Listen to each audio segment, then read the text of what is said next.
In this video, I'll share what I think are the best budget condenser microphones around at the moment, ranging from under £50/$50 up to around the £150/$dollar mark. Whatever your budget, chances are one of these mics will fit right in to your home studio setup. Just before we dive in, this video isn't sponsored or anything, but I did receive a couple of the microphones free of charge from the manufacturers for review in other videos.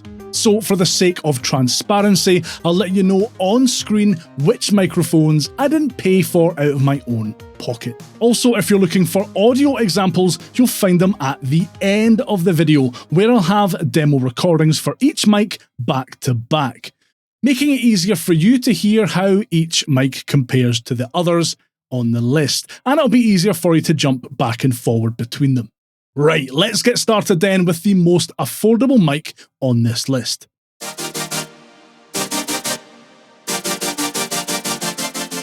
The problem with Behringer gear is that sometimes it may be good, sometimes it may be shit. The Behringer C-1 thankfully lands more on the good side of things. For one thing, it has excellent build quality. It has an all-metal body and grille, meaning that even in, say, a live environment, it feels like the C1 could really take a beating. There are no fancy bells and whistles here. Just plug it in, turn on your interface's phantom power, and get recording. The Behringer C1 has a cardioid polar pattern, meaning you'll want to play or sing into the front of it. And if I give it a spin, you can hear how it deals with off-axis rejection. If I get right up onto the microphone, you can hear how the Behringer C1 deals with plosives. Peter Piper picked a pickled peck of penguins. Peter Piper picked a pickled peck of penguins.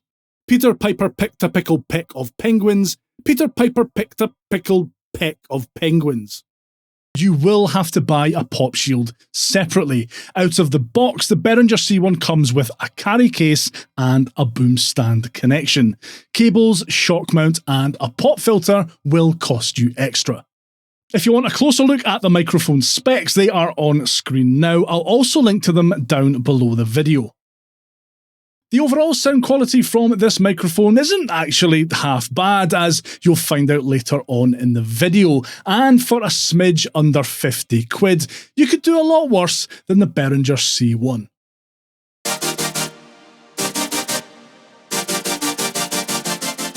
For years, the Audio-Technica AT 2020 was the de facto king of the sub £100 condenser microphone market.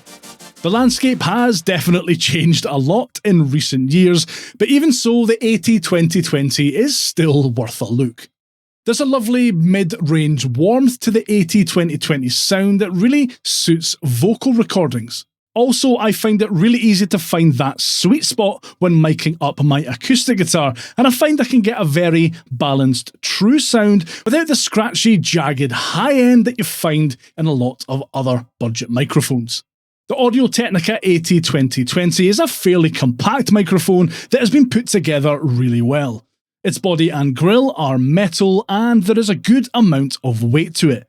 I've had this one for years, and bar one small ding on the top of the microphone's grille, it's held up really well. You won't find any accessories in the AT 2020's box, however. You get the microphone, a carry pouch, boom stand adapter, and that's it.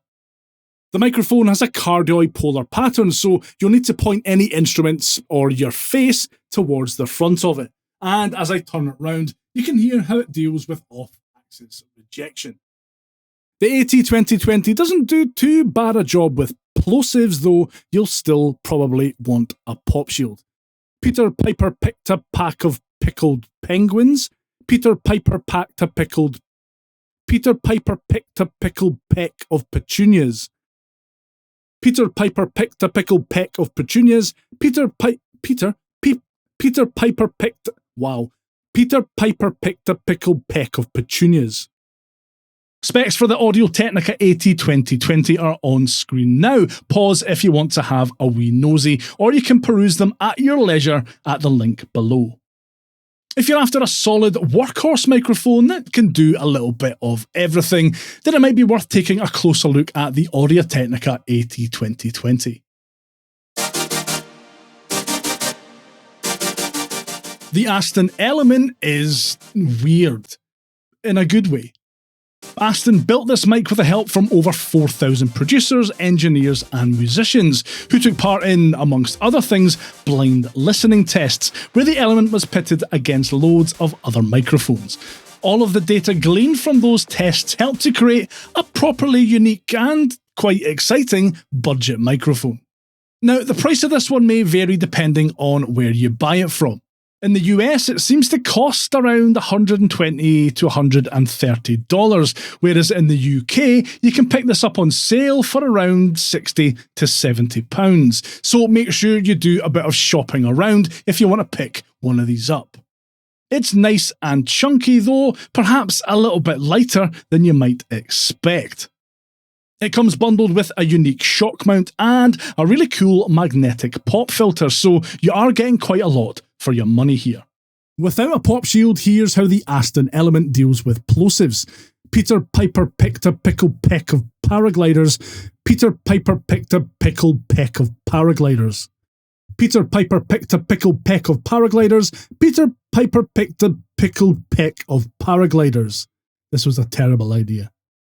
And again, the Aston Element has a cardioid polar pattern. Here's how it deals with noise coming in from other directions.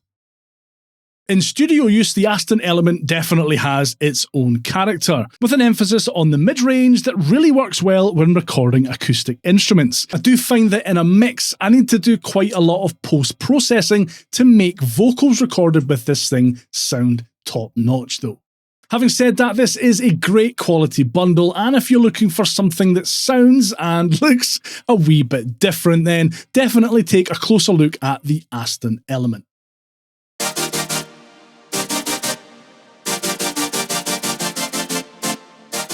Coming in at around £90/$99, the Lewitt LCT 240 Pro gives you exceptional value for money.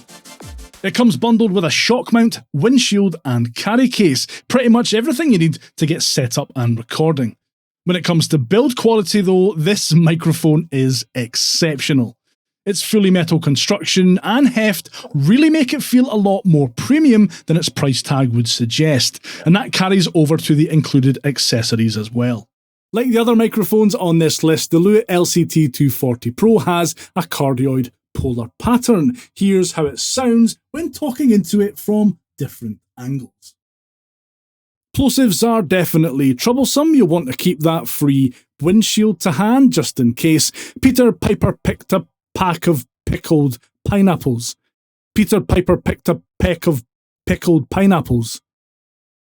Peter Piper picked a peck of pickled pineapples. Peter Piper picked a peck of pickled pineapples. Yes! Spechead's full specifications for the microphone are on screen now. This is perhaps the most transparent and natural sounding microphone on this list. It's a great all-rounder microphone that's suited to recording vocals, acoustic instruments, and even voiceover too. In fact, if you plan to do a spot of live streaming or video narration alongside your music stuff, then this Lewitt LCT 240 Pro is the one to go for.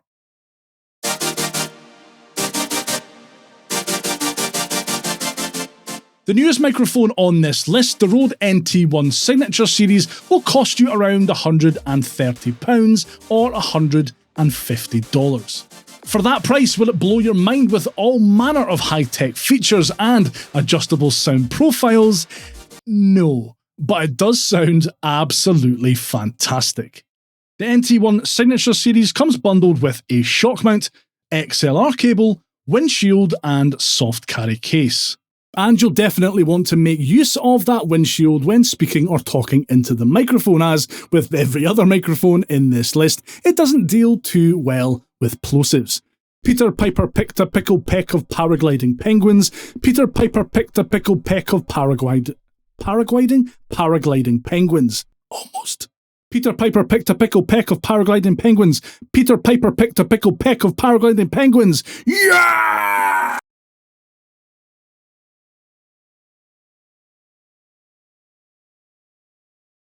The build quality here is what you would expect from RØDE. This thing is built like a tank. It also comes in a variety of different colours. Being old and boring, I'm partial to the black one myself. But depending on your setup and personal preference, you may like the look of one of the more colourful models. You can see the NT1 Signature Series specs on screen now. RØDE also claim that this is the world's quietest studio condenser microphone at just 4 dBA. So if you plan to try your hand at a spot of ASMR, this is the microphone for you. The RØDE NT1 Signature Series is nothing short of incredible. If you're on the lookout for a new, reasonably priced condenser microphone that will not only do a bit of everything, but do it extremely well, this one is hard to beat. A quick note before we get into the sound demos, all of these microphones are condenser microphones, meaning you'll need to provide 48-volt phantom power to them via an audio interface in order to get recording. If all of that sounds like gobbledygook to you, I've put a link to a video in the description that explains everything you need to know. Alright, have fun listening to the recordings and let me know which microphone sounded best to you down in the comments. You need to change a different view, turn the same old into new. You need to change a different view, turn the same old into new. You need to change a different view, turn the same old into new. You need to change a different view, turn the same old into new. You need to change a different view, turn the same old into new.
Thanks so much for sticking around to the end of this video. Remember and let me know which microphone sounded best to you down in the comments. And if you found this video helpful, giving that like button a good hard slap would be very much appreciated. If you're in the market for an audio interface to go with your brand new microphone but aren't sure where to start, watch this next.